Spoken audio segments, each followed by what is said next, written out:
And we are live. All right.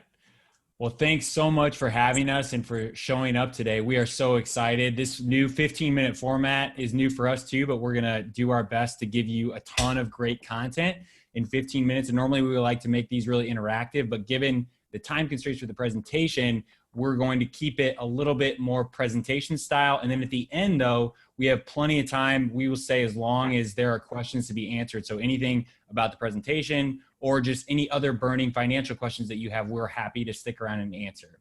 So now I'm going to share my screen. Why are you sending me shit? All right. Can everyone give me a thumbs up if you can see my screen? Perfect. How's the rest All of right. A friendly reminder to folks out there to mute yourselves if you're not presenting. Thanks. Thanks, Max. All right. So here we are, 15 minutes. We're going to do our best to give you the secrets to financial success that we strongly believe should be mandatory learning in school, but isn't right now. And so that's the theme of today's presentation. Max gave us a quick intro, but my name is Matthew Moybon. This is my co-founder and brother, Joseph Moybon. Just for a little bit of background on us before we dive into the content so you know why we're here. Joseph and I started this company full-time in 2015. And what we do is create online courses to help students succeed in the real world. And the reason we started this company was because of our own journey where we were super excited about entrepreneurship early on back in high school, and something just clicked for us where we knew at some point Joseph and I wanted to do that and we wanted to do it together. But the problem was there was nothing in high school that was designed to take our dream and help us run with that. We basically were told, hang on, slow your horses, do what everyone else is doing, go to graduate from high school to get to college because you got to get that safe degree, and then you got to get that safe degree so you can get a safe job and you can move out of your parents' basement. Then maybe start to think about getting creative. So we did all that, and we ended up with great jobs in Chicago in banking and consulting. We were making really good money. So we were successful, right?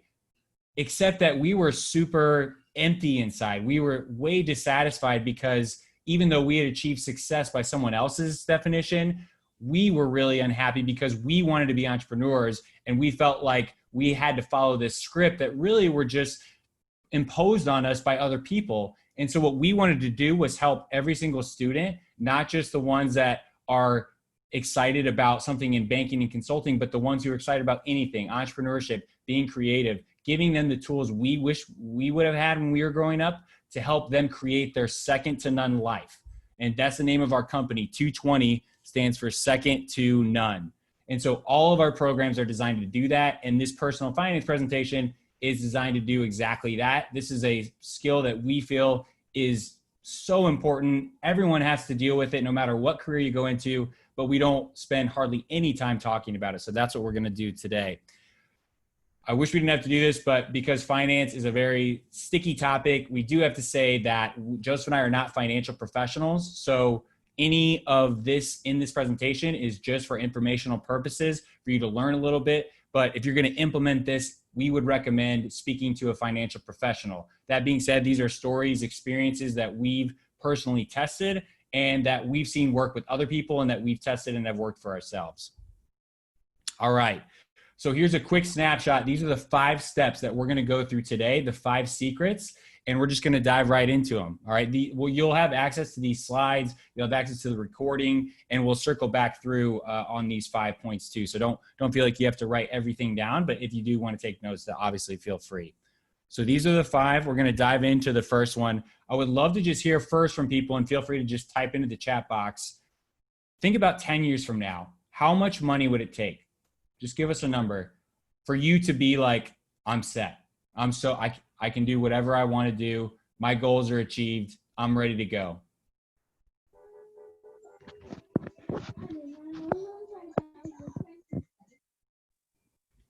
Feel free to type that in the chat too, everybody. Yep. We'll keep an eye on the chat. Doesn't have to be exact by any means.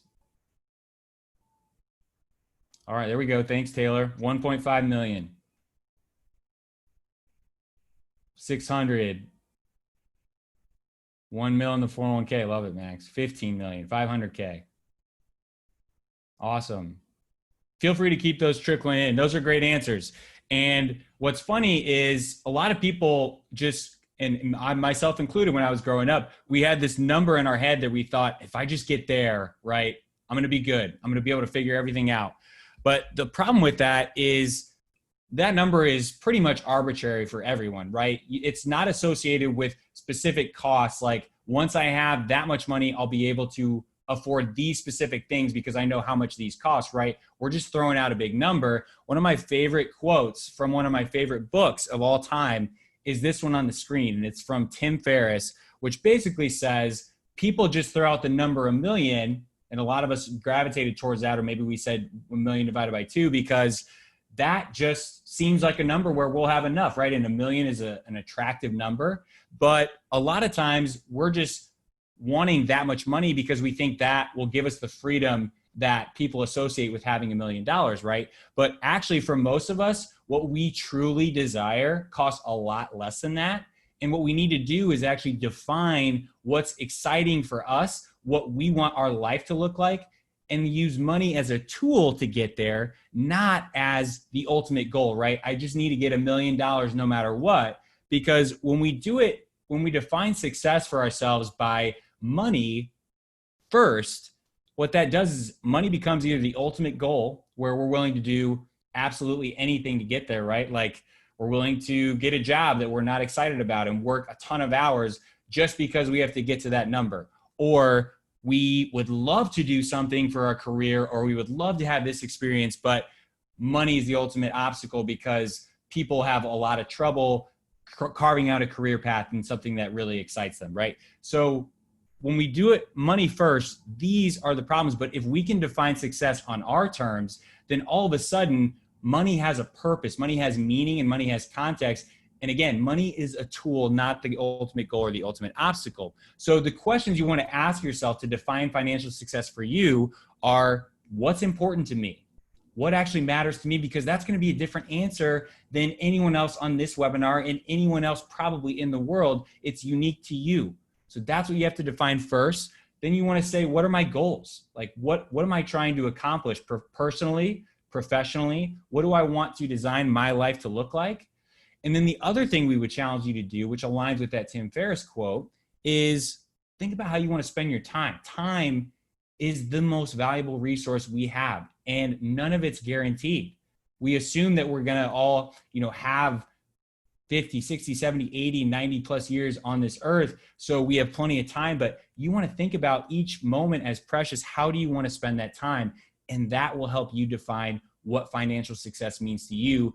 And a lot of times you'll realize that the number you think you needed is a lot less, or at least you make it specific so that it's all of a sudden visible and tangible and something you can work towards.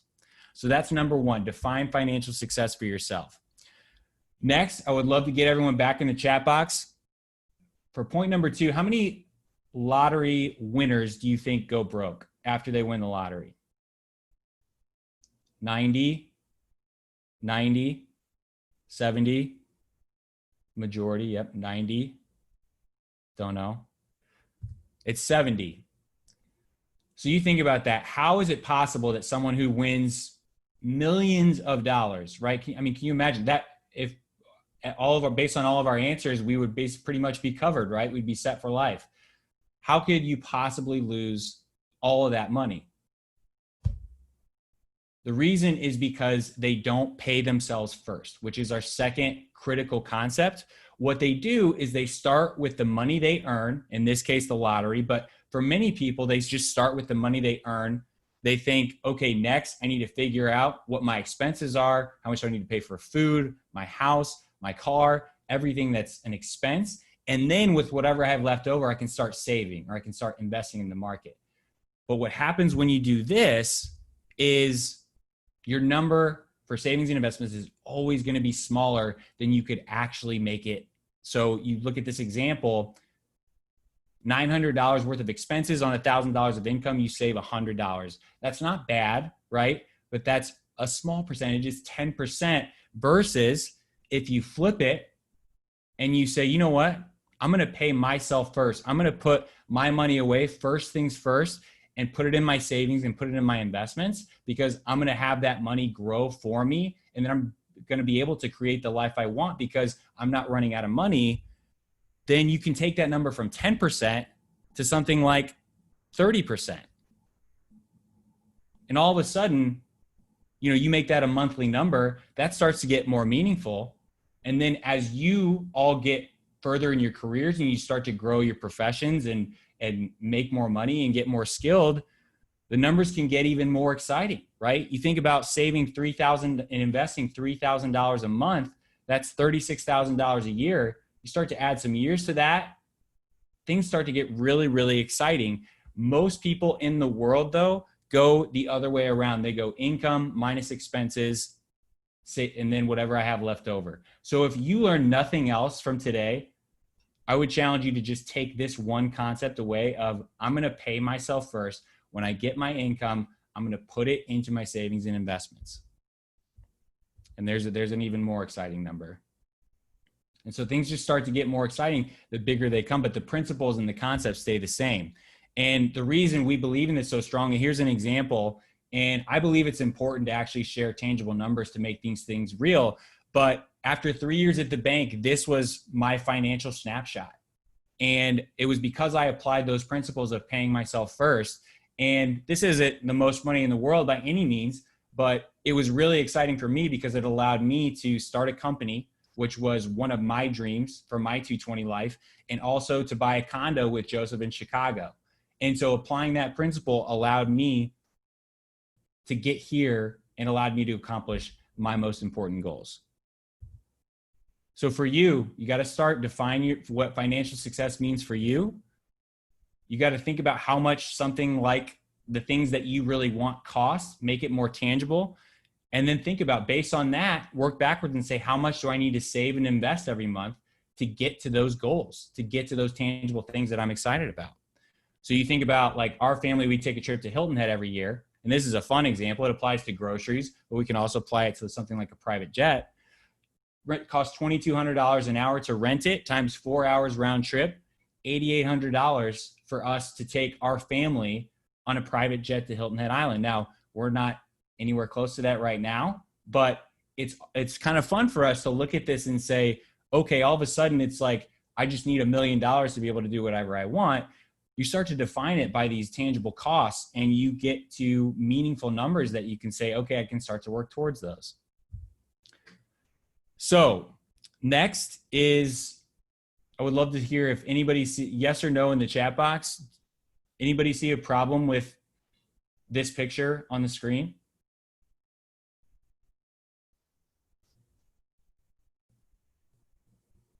Oh boy. Yes, not much to live on. Interesting. On the surface, right? $3,000 a month left over.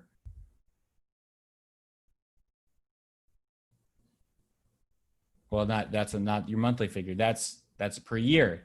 So these look okay, right? Maybe not the smartest, but when you then go to, okay, but we're not factoring in even taxes, right?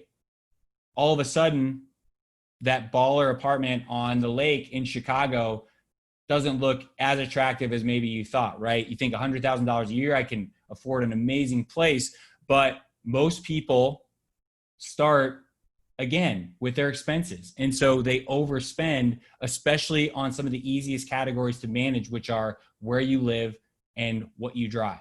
Those are the two things that, if you can control, are going to help you become more financially successful than most people ever will, because you understand how to manage those two costs. And not to mention, you have all of these other costs that you have to think about after where you live and what you drive, right? So you think about phone, clothing, insurance, all sorts of different expenses for just your food, groceries, utilities. You have all these things to think about. And again, what's so powerful about what we did in number 2 is you're going to be smart about your money, and you're going to say, okay, I know that my income after taxes is where I should start, right? You're saying, I'm going to reduce my monthly income, and then before I start to think about what I could spend, I'm going to take out my savings and investments. And then you can work from that number. And then all of a sudden you don't have to worry about whether or not you're saving and investing enough money. So then all of a sudden this starts to look better, and you could still comfortably afford $2,200 a month for rent. That's going to get you a pretty nice place. So that's still really exciting. And then you see also what you have left over each year. So again, manage on those two biggest expenses, obviously everywhere, and you're going to be set up really, really well. So that's number 3. Number 4, quick difference between saving and investing. Saving, you want to think about things that you're going to spend money on in the next year. Investing is more of a long-term horizon, things beyond a year where you're comfortable letting your money grow and work for you, which is principle number 4 that we're really excited to talk about. Once you pay yourself first, you start to get into some exciting calculations. And just for a quick little example, we have 1 year. Let's say you start with $1,000, just for this example, in an investment account. And if you look at the average return of the stock market, 10% per year going back a long time. Okay, so somewhat predictable if you keep your money in there. The way interest works, right? If you put your money into a bank account, or if you put it into the stock market and the value of that grows, and if it's a bank, it'll pay you, but if it's value of the stock, it'll increase, you can earn interest. And in this case, 10% interest on $1,000 gets you $100 of interest. So at the end of the year, you have $1,100. What's really exciting is if you do that in the second year, you don't earn $100. You earn $110 because this balance that you earned is now higher because the interest adds on to it. So it now compounds, and that's compound interest. So what's cool is you just earned $100 in year 1 without having to do any work, right? Except put your money to work for you. And then all of a sudden your money's growing even faster because you have more money in your account than you had before. And that's the power of compounding. Now, this may not be super exciting, right? In this short 2-year context, but what if we go out and we see, okay, I'm looking at year 4, longer time horizon, but in 30 years, just assuming simple math, assuming you're not adding anything to your account, which you should do because you're saving every month, right? From points 1 through 3, all of a sudden $1,000 turns into over $17,000. Again, not without adding anything to your account. And then just for fun, you can start to think, okay, well, what if I start with a higher amount? Then this can start to get really exciting. $5,000 in 30 years can turn into $87,000, right? And again, that's without adding anything along the way as your money grows and as you put away money every month. So that's what's really exciting about compound interest is your money basically works for you. Most people think, if I want to get financially wealthy, I need a really high salary, right? I need to find a really high paying job. And while that helps, this is actually one of the secrets, is to use compound interest to make your money work for you, because you only have so many hours a day that you can work, but your money isn't necessarily tied to how much you're working. You can put it to work for you. So that's principle number 4.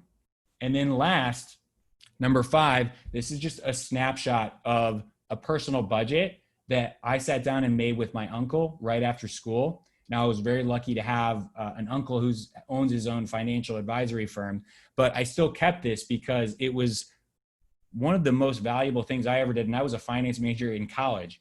And this was so valuable for me that I kept these pictures. But the most powerful thing that he taught me was, in addition to pay myself first, was to automate all of my money flow, to take all the guesswork out, to work against my own psychology and automate it. And again, that was the second most important principle to how I got here in just 3 years at the bank, was because automatically I was having $1,100 taken out of my checking account every month to go into my brokerage. I was also having another 5% withdrawal go automatically into my 401k at my company. and I had an automatic stock purchase plan. Again, some of the exact details aren't as important. The numbers aren't important. But if you think about, like, one of my biggest weaknesses for trying to lose weight and stay in shape is cookies, chocolate chip cookies, my absolute downfall. So instead of me buying chocolate chip cookies at the grocery store and just relying on willpower to not go eat them, which most of us know doesn't work very well, I just don't buy chocolate chip cookies. I automate the process of eating healthy, and that helps me. Same thing with being a morning person. I was one of those people that snoozed 12 times a morning, never could wake up until I finally tried to put my phone on the other side of the room. And then I had to wake up when my willpower was at my worst. Instead of being able to just click the phone and snooze over, I have to get up, and now I have no problem waking up at 6 a.m. every morning. So what you're trying to do here is work against your own psychology, where you might say, oh, I spent a little more this month. I'm going to put away a little less this month. Everything's happening automatically. So you have to work within the budget that comes after you make those savings and investments. So the things that should be automated for you: direct deposit. When you get your paycheck, that should be automatically going to your checking account. Your savings should automatically pull out to your savings account. Investing, same thing, your investment accounts. Most banks provide free bill pay, where you can pay all of your bills automatically every month. They'll write a check for you if they can't make an electronic deposit. Your credit card payments, to make sure you don't miss those should be automated, right? So I have all those automated, so I don't even have to think about it. And then any debt payments, like I'm still making student loan payments, those are all automated. So my whole money flow, not only does it make me more stress-free, but it keeps me from trying to go in there and finesse and change things that are ultimately going to make me less financially secure and successful long-term. So there you go. Those were the 5. And we went through them pretty quick. I know I'm a little over the 15 minutes, but hopefully that was helpful. Again, we want to answer any questions you have on these, or any other questions you have on personal finance, or anything that's on your mind. I will say that for us, what's big is not to just teach, but always to have a tool that you can use to apply yourself and apply these concepts so that it actually means something to you personally in your life. And so what we did was we created a simplified version of our personal budget. And so what we'll do is in the email afterwards, I will send this out, and it's just a Google Sheet. But basically what it does is has you type in, you can use your salary for your dream job, or you can use maybe an upcoming job or your current job, but you type in your salary, and, for example, let's say it's 40,000. And so this will automatically calculate for you. And then, like we talked about, what you do is you choose your savings percentage. So let's say it's 10%, and your investing percentage, let's say it's 15%. And then what this budget will do is calculate those numbers automatically for you. And so you can see how much I'm saving every month, how much I'm investing every month, how much I have to spend every month, and spend comfortably, right? Because I know I'm saving and investing. And then down here, you can actually fill out your budget. So we have all these line items. You don't have to fill them all out, but just think about the ones that you're responsible for now, or in the situation that you're simulating. If it's your dream job, you'll probably be responsible for all of these at this point. And so just type those in. Any blue cells are designed to be filled out. Any non-blue cells are automatic calculations that'll do it for you. And so again, we'll distribute that so you all have access to that. But that wraps up the presentation portion of this. And I would just say that, applying just a couple of these principles have just transformed my life. And I wish that I would have learned them even longer ago. So I'm excited that you all are at least getting exposed to this, but would love to answer any questions that you all have. Joseph and I we'll take questions now. Yeah, in the chat, Matthew, we have, what percentage of your income should you save per month? Right. Great question. So this varies. For savings, which we're talking about, and does everybody understand? Just give me a head nod if you do, the difference between saving. I know I went over this quickly, but saving and investing. looks like I'm getting head nods, but just a quick reminder, saving is like something I want to spend money on soon, you know, coming up in the next month. I'm not really worried about putting it to work to get a really long return because I'm going to probably use it soon, versus investing, which is I want my money to go to work for me long term. It's not something I'm going to need in the near future. I can put this to work for, you know, retirement if that's of interest to you, but more to use those accounts just because you should use them. And we don't have time to get into that unless somebody wants to ask a question about it. But you know, investing for long-term things, maybe a down payment on a house, right? So if we're talking about just those near-term expenses, you know, we recommend saving at least 10% of your income every month.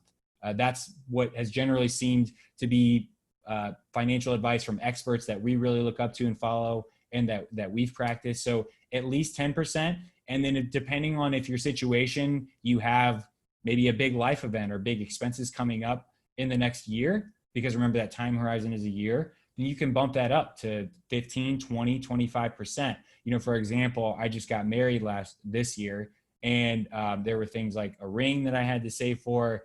You know, we were paid for part of the wedding. So I bumped up my savings a little bit more and just adjusted down my investment percentage. So these things are fluid too, but just use depending on your situation. But that range of 10 to 20% is usually a good place to start for saving. And then investing, same thing, tweak between that 10 to 20%. And if you're living at home by chance, I mean, you can bump both of those up more, which is great if you don't have those expenses. But I think for a lot of people, you know, if you're paying for school or if you pay for your rent, you're probably going to have to factor in more of those normalized percentages for when you're living on your own.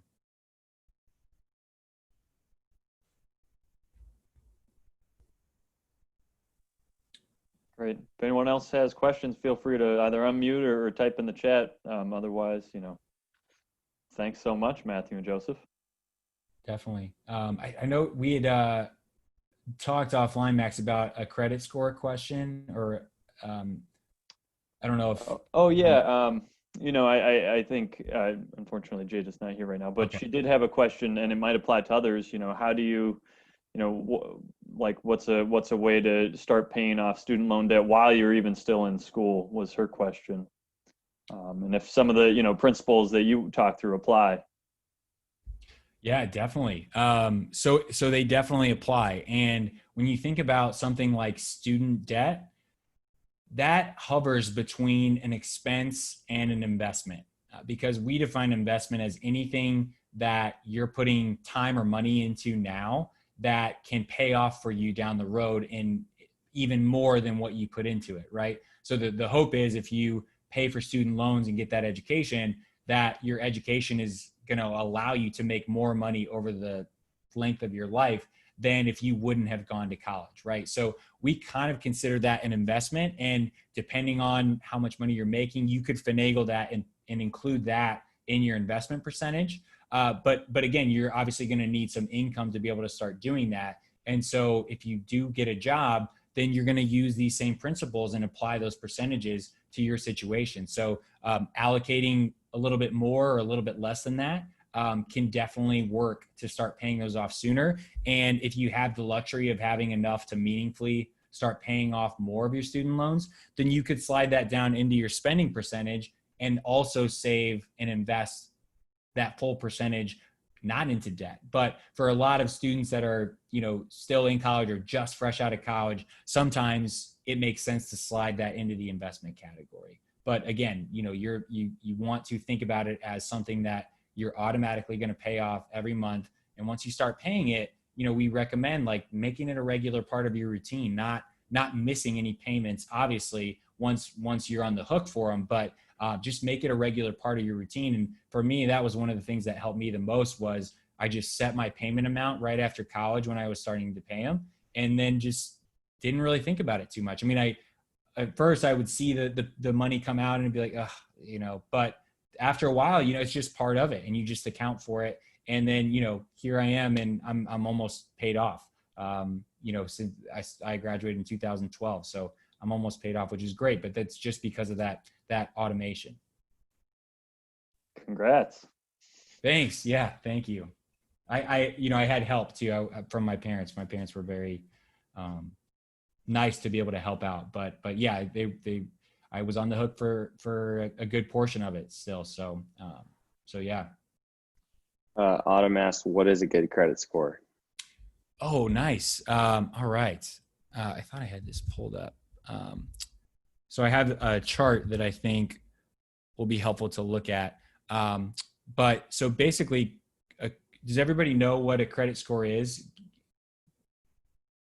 Yep. So just, if you don't, it's just a very simple way that people who lend money for things like cars, houses, for education, anything you can think of, credit cards, a way for them to measure the likelihood that you're going to be able to pay them back. And the way that you start to build a good credit score is you have to actually have debt. So it's kind of chicken and the egg, but you want to establish a credit history, which means you have some account open, whether it's a small credit card or a student loan or something that you've shown history of paying back. And so I will go to this thing right here. Sorry, 1 second. Here we go. All right. So here's a little chart you can see. And so there's a couple of different scales, but that's not really important. What matters is this general range applies to all the different scales. And so if you can see that, this is basically the range for bad, fair, good, excellent. And obviously the better your credit score, not only the more likely that they'll give you that account, but the better terms that you'll get, right? Lower interest rates, maybe longer term periods or whatever things could be more favorable to a borrower that they feel comfortable is going to pay them back. Then they'll extend better terms. Again, the way that you build a good credit score, you have to establish some sort of credit account. Usually the easiest way, if you don't have student loans are a really good way to do it. But a small credit card is a really good way to do it. And again, if you don't overspend, right, and you automatically pay off your credit card every month, then credit cards are awesome. Where people get into trouble is when they overspend with credit cards, but that's normal. That was for me. My dad put some stuff in my name, so I have a little bit longer credit history. But for the most part, I started building my credit right after school when I got a really small credit card and just made sure to pay that off on time every month. And then I can even show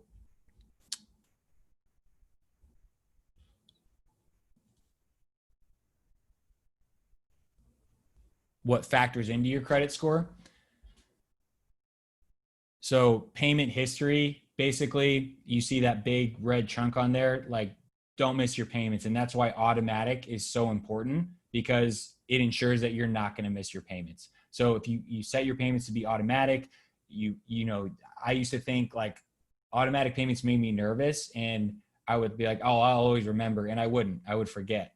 And then I would have like sometimes they'll forgive one payment if you haven't had any other in a year, but you really don't want to even flirt with that. So again, automatic payments, and you're automatically on your way to 35% of what makes up a good credit score.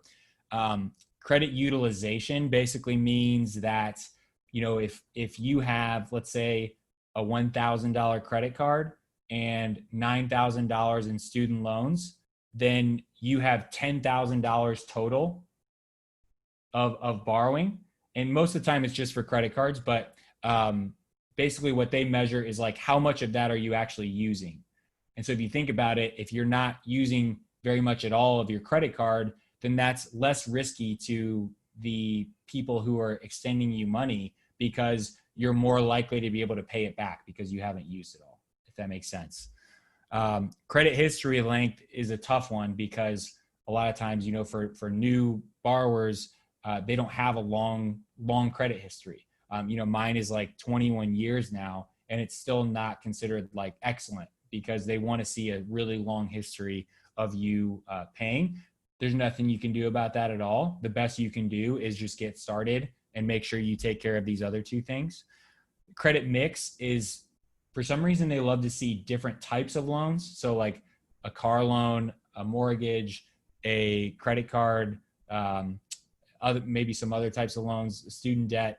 That one again is smaller, only 10% of your score. So I wouldn't worry about that until you get older. Just only focus on what makes sense for you now and what's within your limits. And then new credit, if you've applied for credit too many times at one time, it raises a red flag if it's in too close a period of time. So the general thing is like, try to plan out when you're applying for things and space them out a little bit. So if you apply for a brand new credit card, maybe don't apply for another one right after it. If you get that credit card, just space them out a little bit. But again, it's really minimal hit to your score. The places to focus are the red and the orange on payment history. And then if you have, say a credit card and it's $1,000, try to keep that spending under $200 before you pay it off.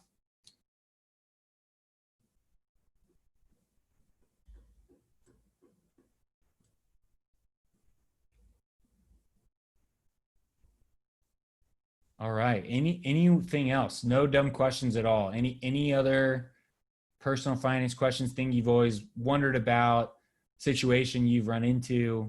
We're happy to answer those. I have a question. Yeah.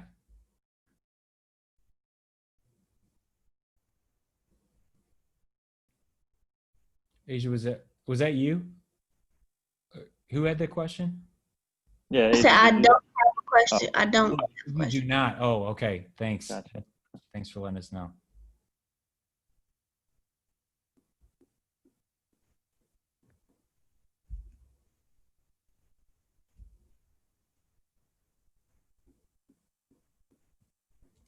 All right. Well, hey, if nobody else has questions, definitely feel free to follow up with us. We are around, and if something comes up that you didn't think of on this webinar, feel free to ask us. We'll make sure that everybody has access to the slides and to the personal budget tool. And then this is recorded also. So if anybody wants to watch it again or share it with somebody, feel free to do that. But otherwise, thank you all for experimenting with us on this 15-minute webinar. I know it was a lot of info, but hopefully with just those 5 principles and even taking a few of them to heart, you all feel a little bit better about how to think about your financial future. That was our goal.